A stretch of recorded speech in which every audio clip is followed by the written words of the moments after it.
आपण ସମସ୍ତେ ଜାଣିଛନ୍ତି ରଜନୀ ମହାନ୍ତି ଆପଣଙ୍କୁ ତାର ଉଦ୍ଦେଶ୍ୟ କ'ଣ କହିସାରିଲେଣି।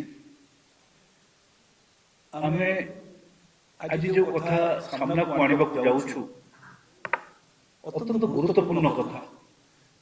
ପ୍ରତିଦିନ ଗୋଟେ ପ୍ରତିଦ୍ୱନ୍ଦିତା ଚାଲିଛି ରାଜ୍ୟରେ, ଯେମିତି ଦୁର୍ନୀତି ମୁକ୍ତ ହୋଇଯାଉଛି।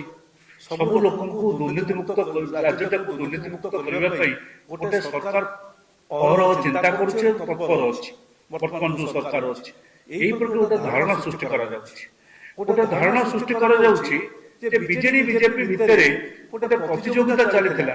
ସେ 10ଟା ଅଫିସର ସେକେଣ୍ଡ କ୍ଲାସ 2 ଅଫିସରଙ୍କୁ ଗିରଫ କରିଥିଲେ ବା ତାଙ୍କ ବିରୁଦ୍ଧରେ ଆଣିଥିଲେ। ଇଏ 10ଟା କ୍ଲାସ 1 ଅଫିସରଙ୍କୁ ବର୍ତ୍ତମାନ ଧରିଛନ୍ତି, ତାଙ୍କର ଯେଉଁ ଦୁର୍ନୀତି ଟାଇପ୍ର ଧରିଛନ୍ତି।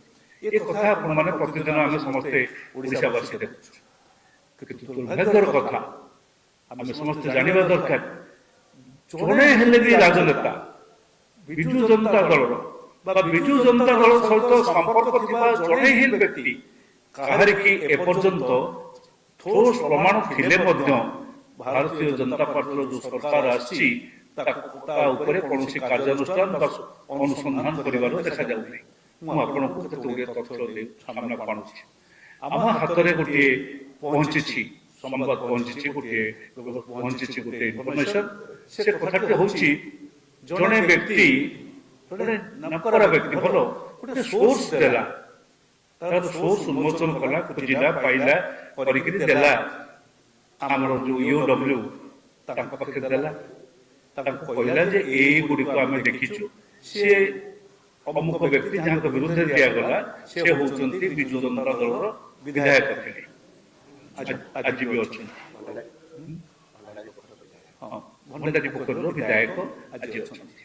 ସେ ଯେଉଁ ବ୍ୟକ୍ତିଙ୍କ ବିରୁଦ୍ଧରେ ଯାହା ଖବର, ସବୁ ଖବର ଗୁଡ଼ିକ ଦିଆଗଲା ପରେ UW କ'ଣ କଲେ ନା ତାକୁ ପଠେଇଦେଲେ ପୋଲିସ SP ପାଖକୁ, ତମେ ଆକୁ ଇନକ୍ୱାରି କରିକି ଦିଅ।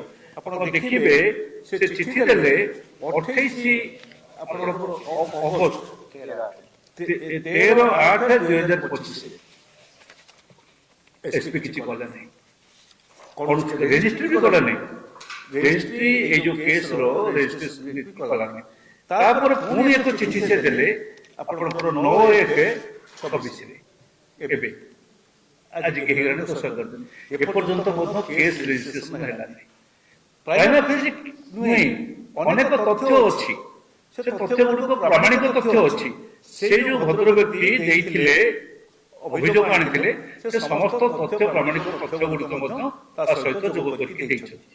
ସମସ୍ତ ତଥ୍ୟ ସେ କିପରି ଭାବରେ ତାଙ୍କର ଇନକମ୍ ଟ୍ୟାକ୍ସ ସେ ବାରମ୍ବାର ଗତ 12 ବର୍ଷ 14 ବର୍ଷ ଧରିକିରି ଅତି ଅଳ୍ପ ପଇସାର ଇନକମ୍ ଟ୍ୟାକ୍ସ ରିଟର୍ଣ୍ଣ ଦାଖଲ କରିଛନ୍ତି। ଅଥଚ ସେହି ବ୍ୟକ୍ତି, ଭଦ୍ର ବ୍ୟକ୍ତିଙ୍କର ଯେଉଁ କମ୍ପାନୀ ବିଭିନ୍ନ ଜାଗାରେ ଦୋକାନ ବଜାର ସବୁ ଯାହା ଖୋଲିଛନ୍ତି, ତାଙ୍କର ଯେଉଁ ଆର୍ଥିକ ବ୍ୟବସ୍ଥା ସ୍ଥିତି ଯଥେଷ୍ଟ ଅଧିକ, ମାନେ କୋଟି କୋଟି ଟଙ୍କାର ବ୍ୟବସ୍ଥା ନିଜ ପାଖରେ ରହିଛି। ଅଥଚ ସେ ସମସ୍ତଙ୍କୁ ଦେଖେଇଛନ୍ତି ଯେ ମୋର ଆୟ ହେଉଛି ଏତିକି। ଏ ପ୍ରମାଣ ଗୁଡ଼ିକ ସେ ଯେଉଁ ସୋର୍ସ ଯେ ଦେଇଛନ୍ତି, ଯେଉଁ ଭଦ୍ରବ୍ୟକ୍ତି ଦେଇଛନ୍ତି, ପୋଲିସକୁ ଦେଲେ, ଆକୁ ଦେଲେ, UW କୁ ଦେଲେ। UW ପୋଲିସ କି ପଠେଇଲା, SP କି ପଠେଇଲା। SP କଲେ ନାହିଁ କି UW ମଧ୍ୟ ତା ଦେହରେ କିଛି କଲାନି। ଏବଂ ଏସବୁ ଦୃଷ୍ଟିରୁ ଆମେ ଆଜି ସେ କଥା ଗୁଡ଼ିକ ଆପଣଙ୍କ ସାମ୍ନାକୁ ଆଣିବାର ଉଦ୍ଦେଶ୍ୟ ହେଉଛି, ଏ ରାଜ୍ୟରେ ବିଜୁ ଜନତା ଦଳ ବିଜେପି ଏକ ଭିତରେ ଯେଉଁ ଅଛି, ଗୋଟେ ରହିଛି, ଚୁକ୍ତି ରହିଛି, ଅଲିଖିତ ଚୁକ୍ତି ରହିଛି। ସେ ଚୁକ୍ତିଟି ହେଉଛି ତମେ ଆଉ କ'ଣ କରୁଛ କର, ଆମ ରାଜନେତା ମାନଙ୍କୁ ଧରିବ ନାହିଁ। ଆମେ ଯେଉଁ ନେତାମାନେ ଆମ ସାଙ୍ଗେ ଯାହାଙ୍କର ସମ୍ପର୍କ ଅଛି ତମେ ଧରିବ ନାହିଁ, କାରଣ ଆମେ ତମକୁ ଧରି ନଥିଲୁ, ତମେ ଆମକୁ ଧରିବ ନାହିଁ। ଏହି ମର୍ମରେ ତାଙ୍କ ଭିତରେ ଗୋଟେ ଚୁକ୍ତି ରହିଛି। ତାର ପ୍ରମାଣ ହେଉଛି ଏ ବ୍ୟବସ୍ଥା। ଆଜି ପର୍ଯ୍ୟନ୍ତ ଏତେ ତଥ୍ୟ ଯୋଗାଇଲା ପରେ ମଧ୍ୟ SP ରେଜିଷ୍ଟ୍ରି କରିନାହାନ୍ତି କେସ୍। ଆଜି ପର୍ଯ୍ୟନ୍ତ ଏତେ ତଥ୍ୟ ଯୋଗାଇଲା ପରେ ମଧ୍ୟ UW ଯାହାର କାମ ହେଉଛି, କାରଣ ଆ ଉପରେ ମୁଁ ଆପଣମାନଙ୍କୁ କହିଲି, ଏ ଭଣ୍ଡାରୀ ପୋଖରୀ ନିର୍ବାଚନ ଉପରେ ମଧ୍ୟ ଗୋଟେ କେସ୍ ହେଇଛି, ଇଲେକ୍ସନ କେସ୍ ହେଇଛି, ନିର୍ବାଚନ କେସ୍ ହେଇଛି। ସେଥିରେ ମଧ୍ୟ ଏଇ ଭଦ୍ର ବ୍ୟକ୍ତି ଯିଏ ସେ ମଲ୍ଲିକ ଯିଏ MLA ହେଇଛନ୍ତି, ସେ ସତ୍ୟପାଠ କରୁଛନ୍ତି, ଅନେକ ଅସତ୍ୟ ତଥ୍ୟ ଦେଇକିରି ମାନେ ତଥ୍ୟ ନାହିଁ ଭୁଲ ତଥ୍ୟ ଦେଇଛନ୍ତି, ତଥ୍ୟ କମେଇକି ଦେଇଛନ୍ତି ସବୁ ବ୍ୟବସ୍ଥା ଏବଂ ସେଥିରେ ମଧ୍ୟ ସେ କଥା ମଧ୍ୟ ଉଦ୍ଧାର କରାଯାଇଛି। ଦିଟା କେସ୍, ଗୋଟେ ହଉଛି ପୋଲିସ କେସ୍, ଏ ଯୋଉ ପଇସା ଆତ୍ମସାତ କରିବାକୁ ବା ପଇସା ଆୟ ବହିର୍ଭୁତ ସମ୍ପତ୍ତି ଠୁଳ କରିବା କେସ୍, କରପସନ କେସ୍, ଆଉ ଗୋଟିଏ ହଉଛି ଯେ ସତ୍ୟପାଠ କରିନଥିବା ବା ଭୁଲ ସତ୍ୟପାଠ କରିଥିବା ମକଦ୍ଦମା ଇଲେକ୍ସନ କମିଶନ ପାଖରେ। ସେ ଯୋଉ ଇଲେକ୍ସନରେ ଛିଡ଼ା ହେଲା ବେଳେ ଆମେ ସମସ୍ତେ ଯୋଉ ସତ୍ୟପାଠ କରିଥାଉ ସେ ସତ୍ୟପାଠ ସଠିକ ଭାବରେ କରାଯାଇନି। ଇଏ ସବୁ କେସ୍କୁ ଚପେଇ ଦେବା ପାଇଁ ଗୋଟେ ଉଦ୍ୟମ ଚାଲିଛି। ବିଜୁ ଜନତା ଦଳ ବିଜେପି ଭିତରେ ଏଇ ସମଝୋତା ହେଇଛି କି ନାହିଁ, ଆମେ ଏ ଚିଠି ଆପଣଙ୍କ ପାଖରେ ଦଉଛୁ। ଚିଫ ସେକ୍ରେଟାରୀ ବା ହୋମ ସେକ୍ରେଟାରୀ ଏ ଚିଠିର ହିସାବ କୈଫତ ଦେବେ ରାଜ୍ୟବାସୀ। ଚିଫ ସେକ୍ରେଟାରୀ ହୋମ ସେକ୍ରେଟାରୀ ହଉଛନ୍ତି ରାଜ୍ୟବାସୀଙ୍କର ଆଡମିନିଷ୍ଟ୍ରେଟିଭ ପ୍ରତିନିଧି। ଆମେ ଏ ଚିଠିର ଦୁଇଯାକ ଚିଠି ଆପଣଙ୍କ ସାମ୍ନାରେ ଦେଖାଉଛୁ।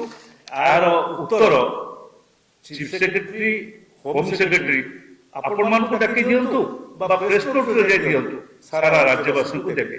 ଏହା ହିଁ ହେଉଛି ଆମର ଦାବି। ଆମେ ଯାହା ଆଶା କରୁଛୁ, ଯଦି ସ୍ୱଚ୍ଛ ଓ ନିର୍ମଳ ଶାସନ ବ୍ୟବସ୍ଥା ଚାଲିବାର ଥାଏ ତାହେଲେ ଏ କଥାଟି କାର୍ଯ୍ୟକାରୀ କରିବେ। ଅଯଥା ଲୋକଙ୍କୁ ଭୁଲେଇବା ପାଇଁ, ଭଣ୍ଡେଇବା ପାଇଁ କି ମୁହଁ ବୁଲେଇବା ପାଇଁ କି ମିଛ କଥା ପ୍ରତିଦିନ ପ୍ରଚାର କରି ଚାଲିଲେ ଲୋକେ ଅଳ୍ପ ଦିନ ଭିତରେ ଏ ସମସ୍ତ କଥା ଧରି ନେବେ। କାରଣ ଏଇପରି ଜଣେ ବ୍ୟକ୍ତିମାନେ ଯେଉଁମାନେ ସୋର୍ସ ଆଣିକି ଦଉଛନ୍ତି, ଭିତରିଆ ସୋର୍ସ ଖୋଜିକିରି ବାହାର କରୁଛନ୍ତି, ତାଙ୍କୁ ବେଶୀ ଦିନ ହତାଶ ତମେ କରିପାରିବନି, ତାଙ୍କୁ ବେଶୀ ଦିନ ଲୁଚେଇକି ରଖାଯାଇପାରିବନି। ତେଣୁ ସେଇ ଦୃଷ୍ଟିରୁ ଆଜି ଆପଣମାନଙ୍କ ନିକଟରେ ଆମେ ଉପସ୍ଥାପନ କରୁଛୁ। ମୁଁ